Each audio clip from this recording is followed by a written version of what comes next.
3 antique keys, a leather folder bearing a dead queen's crest, and one sentence from a lawyer that erased 15 years of quiet certainty in a single morning. Camilla's son had asked the solicitor to read the 4th line again, and by the time he did, Prince William was no longer looking at the document. He was holding out those 3 keys, not offering them, taking them back. Nobody at that table moved. Not Camilla, not her children, not even King Charles, who had spent years allowing one very dangerous assumption to settle over this family like dust. The assumption that a 12,000-acre estate would one day belong to Camilla's side. Except the lawyers had just confirmed something brutal. It did not belong to them now. It never had. And that was not even the part that made the king lower his eyes. That was buried on the final page, under the signature of a man everyone in that room had completely forgotten. Let me set the scene, because the how of that morning tells you everything. 3 hours before those keys came off the table, Camilla's family had arrived expecting a private formality. Not an argument, not a confrontation, paperwork, because the estate, let's call it by its name, Ravensmere, had been treated as settled business for the better part of 15 years. 12,000 acres, a Jacobean manor, 42 cottages, 2 working farms, a private lake, and paintings that had never once appeared in any public inventory. The detail that tells you how settled everyone thought this was, the staff had started referring to one of the upstairs rooms as Mr. Parker Bowles' study. That morning, someone had put fresh flowers in it. By sunset, those flowers would be carried back out. Then William arrived. Notice how he arrived, because it was the first signal and nobody read it. No motorcade, no announcement. One dark vehicle through the eastern gates at 8:46 in the morning. He was not alone. 2 solicitors stepped out behind him, each carrying an identical black document case. But the third signal, the one that should have changed the atmosphere in every room in that house, was this. William refused to enter through the main doors. He walked around the side of the house, across the wet gravel courtyard, and let himself in through the old estate office, the room where the land records had been kept since the reign of Queen Victoria. Ask yourself why the Prince of Wales would ignore the drawing room, ignore the waiting family, and walk straight to the records. The answer is the whole story, because this was never a family meeting. He had come to where the evidence was kept. To understand why this landed the way it did, you have to understand what Camilla's family genuinely believed and why they believed it. They were not greedy fantasists. They had been told. By 9 o'clock, Camilla had been informed William was in the building, and by accounts, she assumed he had come to discuss renovations. That assumption was completely reasonable. There had been real conversations about structural work on the east wing, 2 leaking roofs, even quiet talk about converting several cottages for members of her extended family. Charles, by accounts, had encouraged all of it. Not formally, and that word formally is going to matter enormously in a moment, but privately. In the way powerful families make promises when they are certain nobody will ever ask them to prove it. 5 words, apparently said more than once. You will always have Ravensmere. 5 harmless words. Except harmless words stop being harmless the second someone starts spending money because they believe them. And they had. Plans had been drawn up. Furniture measured. One relative had reportedly already discussed moving a collection of horses onto the southern paddocks. Camilla's son had by accounts been walked through the wine cellar and told which bottles were considered part of the house. Imagine hearing that year after year. Imagine being treated as the future owner every single time you drove through those gates. And then imagine William walking in, setting a 6-page legal opinion on the table and saying quietly, "None of you were ever beneficiaries." That sentence does not just change the meaning, it changes the past. Every one of those promises means something different now. Every renovation becomes a question. Every room they had started calling their own belongs to someone else. But to whom? That was the question hanging over the entire table, and it was the one question William refused, for now, to answer. The phrase is worth sitting with. None of you were ever beneficiaries. He did not say, you have lost the estate. He did not say, I have decided to take it back. Both of those would have implied it had once been theirs to lose. He said never, past tense, reaching all the way back to before any of them had walked through the gates. In 4 words, he did not just take the future. He rewrote the entire past 15 years into a misunderstanding. Years of being shown wine cellars and measuring furniture and calling a room the study, all of it recast in a single clause as something that had never had any legal footing at all.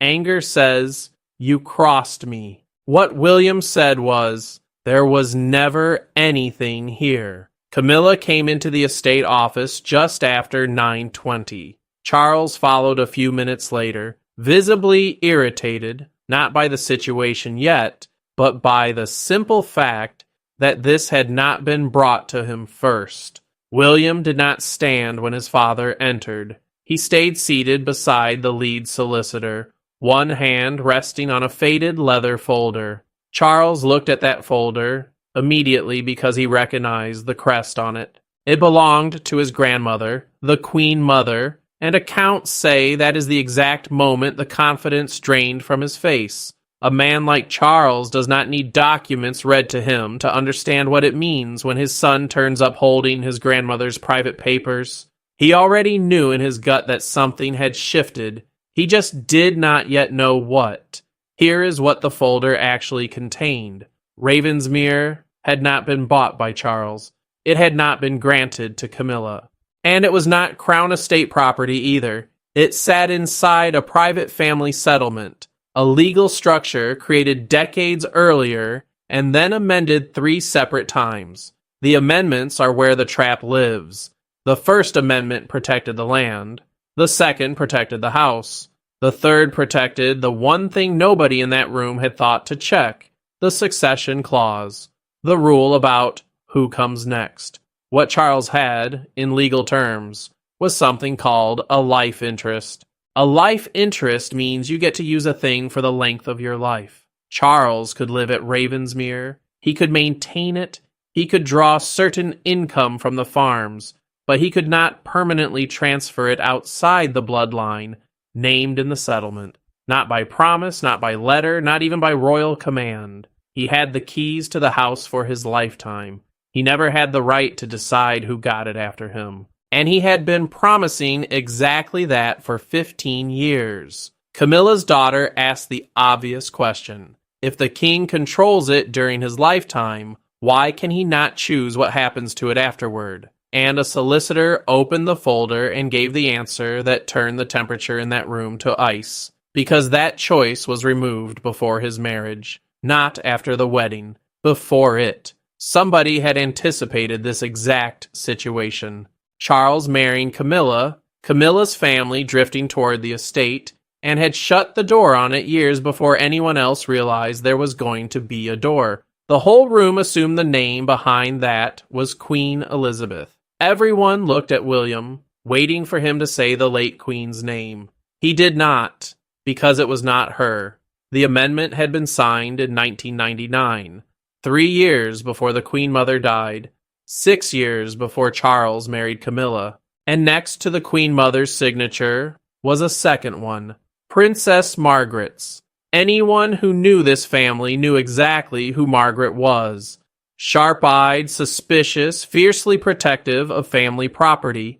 According to the documents, Margaret had raised a very specific concern that Ravensmere could one day pass through a marriage into a family the original settler had never named. She did not accuse anyone. She did not need to. The wording did it for her, and it was cold enough to freeze the table. No spouse, no child of a spouse, and no descendant unrelated by blood to the line of King George VI shall acquire permanent title, controlling interest, or beneficial ownership. Camilla's children were not singled out by name. They were excluded as a category, as a type of person, before the marriage that would connect them to the family had even happened. Two women in 1999 looked into the future, saw a family that did not yet exist, and legislated it out of the inheritance in advance. That is not a squabble. That is foresight with a signature on it. Think about where the family actually was in 1999. Charles and Camilla were not married. The rehabilitation of their relationship in the public eye was still years away. For two senior family members to sit down and write a clause specifically designed to keep a future spouse's bloodline away from a family estate, they had to be reading the situation with ruthless clarity. They were not reacting to something that had happened. They were preempting something they were certain would happen. Margaret saw the estate quietly sliding toward the Parker Bowles orbit before there was even a marriage to slide through, and she closed the road before it was built. People tend to focus on William's foresight in these stories, but William was only finishing a move his great-aunt started when he was a teenager. These old family settlements exist because houses like this one are not really owned by the person living in them. They are held in trust on behalf of a bloodline. The whole idea is that you are a custodian, not an owner. The house passes through you to the children of the blood, and your job is to hand it on intact. When Margaret drew that line, she was in her own severe way protecting the claim of children who had not been born yet. George, Charlotte, Louis, a generation she would never meet. And that, more than anything, is why William could not let it go. The person that clause was ultimately protecting was his own children's inheritance. Then Charles leaned toward the solicitor and said the thing he apparently genuinely believed. He had never been informed of this, and William finally looked at his father and delivered the first real blow. You signed an acknowledgement of it, and a photocopy went on to the table. Charles's own signature, dated November 1999. The King of the United Kingdom, staring at his own name on the document that had just dismantled 15 years of his private promises. He turned the page over, looked at the date again, looked at William, and for several seconds had nothing to say at all. It is worth understanding how a smart man walks into this because it explains the signature. The acknowledgement Charles signed in 1999 had not been presented as, "Here is the clause that stops your future wife's family from ever inheriting." It had been attached to a much broader financial restructuring involving 6 different properties. Ravensmere appeared in it only twice, once by a dry legal parcel number, and once under an older name for the estate that had not been used publicly since 1936. Charles may genuinely have signed it without registering what that one clause meant. Or he may have understood it and told himself it could be changed later. His actions over the following years point hard toward the second version, because here is the thing. The clause could be changed. That was the part Camilla's family had been quietly counting on. All Charles needed was the consent of the surviving trustees. And by now, there was only one surviving trustee whose approval actually mattered. Prince William. Now you understand why he walked in holding those keys. He was not a guest at this meeting. He was the gate. Charles had already tried the gate months earlier. Not directly. A palace aide had reportedly sent William a proposal describing the future of Ravensmere as a continuity arrangement. Continuity. A beautiful, soft word for making a private promise permanent. William asked one question in reply. Who receives the beneficial interest? Who actually ends up owning the value here? The answer came back 2 days later. A new family trust, with Camilla's children and grandchildren as beneficiaries. William wrote one word in the margin and sent it back. Rejected, but Charles did not stop. The second attempt was genuinely clever. This time, Camilla's family would not own Ravensmere at all. On paper, the estate would stay inside the royal settlement. Instead, they would receive a 99-year lease at a nominal rent of £1 a year. The ownership stays in the bloodline technically. Practically, William and his children are locked out of the house for a century, and it was almost clever enough. Except the two women who wrote the 1999 amendment had thought of leases too. Any agreement longer than 21 years required unanimous trustee approval, which meant it still had to go through William. He rejected that one as well. Those two rejected proposals, taken together, tell you how this fight was really being fought. Not with shouting, but with structure. The first proposal was almost naive. Create a trust, name Camilla's children as beneficiaries. It walks straight into the 1999 wall. The second is the work of someone who had actually read the amendment and gone looking for the gap. A 99-year lease at £1 a year is a genuinely sophisticated move. Someone on Charles's side had studied the trap and tried to tunnel under it. That is proof they knew exactly what the 1999 amendment said and were trying to defeat it anyway. You do not accidentally engineer a 99-year workaround to a clause you did not know existed. The second proposal is evidence of knowledge, and the fact that the Queen Mother's amendment had already closed the lease loophole tells you those two women had also wargamed the specific ways a future king would try to get around their clause, and left a counter ready for each one, sealed in a folder for 26 years. Then, 3 weeks after the second rejection, contractors showed up at Ravensmere, not for the leaking roofs, for a private residential survey. They measured the west wing, inspected the kitchens, assessed whether the old nursery corridor could be converted into self-contained family apartments. Nobody told William, and here is the mistake. The one that turned a quiet disagreement into the morning we started with. The invoice for that survey was charged to an estate maintenance account that William now helps oversee. £18,400, tucked neatly between a roof repair and some agricultural drainage work. It was not the amount that caught his eye. It was the description. Future occupancy adaptation. Future occupancy. By whom? Nobody had told the man who controlled the gate that the house was being adapted for someone to move in. William pulled every recent invoice connected to the property. He found the furniture order, custom shelving, a temperature-controlled wine room, 2 bathrooms redesigned for private residence, and the delivery name on that order was not Charles. It was not Camilla. It was Parker Bowles. There it was in a supplier's paperwork. The family that legally could never own the house having furniture built into it. A survey and a furniture order are not small dry things. They are evidence of intent.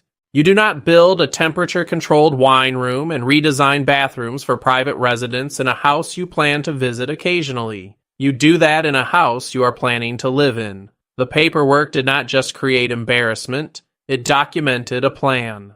A quiet, methodical, expensive plan to turn Ravensmere into a lived-in family home for people the 1999 amendment had barred from ever owning it, documented in their own supplier's handwriting, and somebody had run that plan straight through an account with William's name on the oversight. They did not just make a move, they made it on the one board he was watching. Here is a rule that holds across these stories. The family conversation is always deniable because it happens in rooms with no records. The money is never deniable. The money leaves a trail, and a trustee who sees trust money spent to benefit non-beneficiaries and does nothing has failed the trust. So the very thing designed to quietly cement Camilla's family into the house was the thing that legally obligated William to move against it. They did not just tip their hand, they handed him his duty. Back in the estate office, Camilla argued the reasonable defense. Nothing had actually been seized. The surveys were preliminary. The furniture was not installed. No lease had been signed. All technically true. But William was not accusing them of theft. He was doing something quieter and far more devastating. He was proving they had prepared to inherit something they had no legal right to receive. When Camilla's son pushed the folder away, William said the line that landed harder than any shouting could have. "We acted on assurances." And William answered, "Assurances are not ownership." Everyone in that room knew exactly who had given those assurances. Charles. So when the king turned to his son and said this could have been handled privately, William had him. "It was private," he replied, "until money from the estate was used." Camilla reportedly saw something underneath all of this that frightened her more than the estate itself. Because if William was willing to dig through one forgotten leather folder over one property, what about all the others? These old family settlements govern more than Ravensmere. A man who reads the fine print on one is a man who might read it on all of them. That is the moment her approach changed. She stopped arguing about who owned it and asked the other question, who inherits instead? The fourth page was read aloud. Upon the end of Charles's life interest, the estate passes to the next eligible beneficiary named by the trustees. Camilla's daughter said, "That is William," and she was right. It should have been William, except 9 days earlier, quietly telling no one, William had formally renounced his own personal claim to Ravensmere. Nobody in that room knew, not Charles, not Camilla. Why would a man fight this hard to protect an estate and then refuse to inherit it himself? He did not want the house. He wanted control over what happened to it. And by renouncing his own claim, he activated a clause that had been sitting dormant in that settlement for 27 years. With William out, the estate passes to the next sibling named in the Queen Mother's amendment, and the chain starts moving. Harry? His name was never included in this particular settlement at all. The line skipped straight past him. Princess Anne had been included, but Anne had declined the succession years earlier in a sealed declaration filed long before any of this surfaced. So completely Anne, quietly stepping out of the running before there was even a prize to want, purely because she does not operate on acquisition. Anne removes herself, which leaves, for one genuinely awful second, Prince Andrew. And accounts say Charles physically registered this on his face. The whole point had been to protect the estate, to keep it clean, and the chain had just pointed at the single most compromised man in the entire family. Then the solicitor turned the page. Of course, the architects of those amendments had thought of that too. Andrew had already been removed from eligibility under a conduct provision, a clause that strips a beneficiary who withdraws from official royal duties. That clause did exactly what such clauses are built to do. It closed the door on him automatically. No debate required. So with William having renounced, Harry never named, Anne declined, and Andrew disqualified, the row of doors had closed all the way down to exactly one man, Prince Edward. That is when Camilla's son asked for the line to be read again. Prince Edward, the Duke of Edinburgh, the quiet one, the brother nobody in that room had thought about once all morning, would become the beneficial successor to Ravensmere. And Edward had already been informed weeks earlier. He had already quietly accepted. No public victory, no gloating, no demand to go inspect the bedrooms. He accepted on one condition. Ravensmere would never become his private family home. Its farms, its cottages, its entire annual income would be placed into a new charitable foundation supporting veterans, bereaved military families, and young people leaving the care system. The manor itself would become a residential retreat for the families of service members going through long-term medical treatment. Edward inherited the estate and then gave away almost everything it could ever earn him. That condition is the most complete answer in the entire story. If Edward had taken Ravensmere as his own private estate, the other side could resent him. They could say one prince had simply outmaneuvered them for a prize, that it was ambition dressed in legality. But you cannot resent a veteran's charity. You cannot whisper that a man was greedy when he took a 12,000-acre inheritance and immediately routed its entire income to bereave military families and children aging out of the care system. Edward did not just win the house.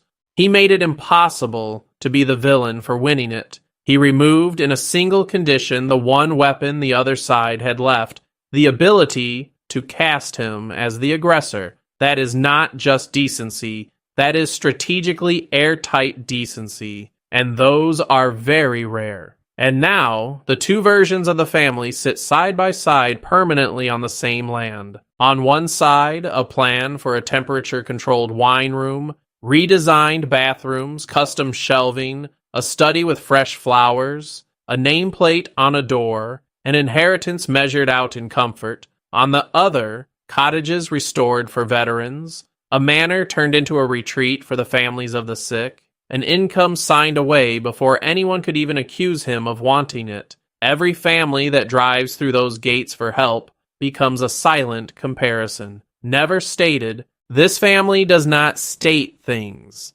but felt permanently by everyone who knows the story. Charles understood it instantly. The estate he had privately promised to Camilla's side would now carry his brother's name through a public foundation forever. There is no more complete way to be shown that an assurance meant nothing, and the patience of what William actually did deserves to be named because it is the opposite of how we imagine a prince throwing his weight around. He renounced his own claim first, 9 days early, in silence, telling no one, which meant that by the time he sat down at that table, he was not taking the house for himself. He had already given up the one thing that could have made him look like the aggressor. He arrived with clean hands, holding a folder, and let the documents do every ounce of the work. He never had to raise the possibility of Edward. The clause did it.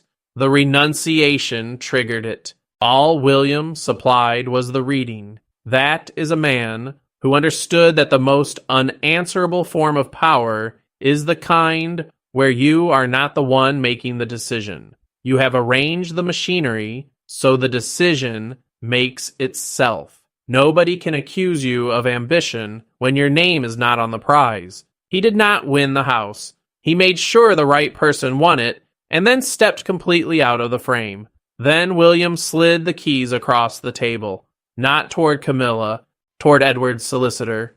3 of them. The oldest opened the archive room where all of this had been hiding. The second opened the manor, and the third opened a tiny chapel near the northern boundary of the estate, a place Edward had visited exactly once as a boy with his grandmother. Notice which key went where in that gesture, because even the order was a message. The archive key first, the room full of documents, the room that had just won the entire fight, then the manor, and only last, almost as an afterthought, the chapel. The house that had consumed 15 years of scheming came third in a man's priorities, behind the records and behind a memory. One side had been measuring the bedrooms. The winner barely cared about them at all, and the chapel was the only part of all 12,000 acres Edward intended to keep for his own family, not to live in, to remember her. Charles finally spoke. You arranged all of this without coming to me. And William's answer was almost quiet. You had already made your arrangement. Charles was not defeated by a rebellion. Nobody rose up against him. He was defeated by his own paperwork, by a signature he had forgotten in 1999, by promises he never had the legal power to keep, and by a younger brother who took the prize and then stripped it of every ounce of personal value before anyone could accuse him of ambition.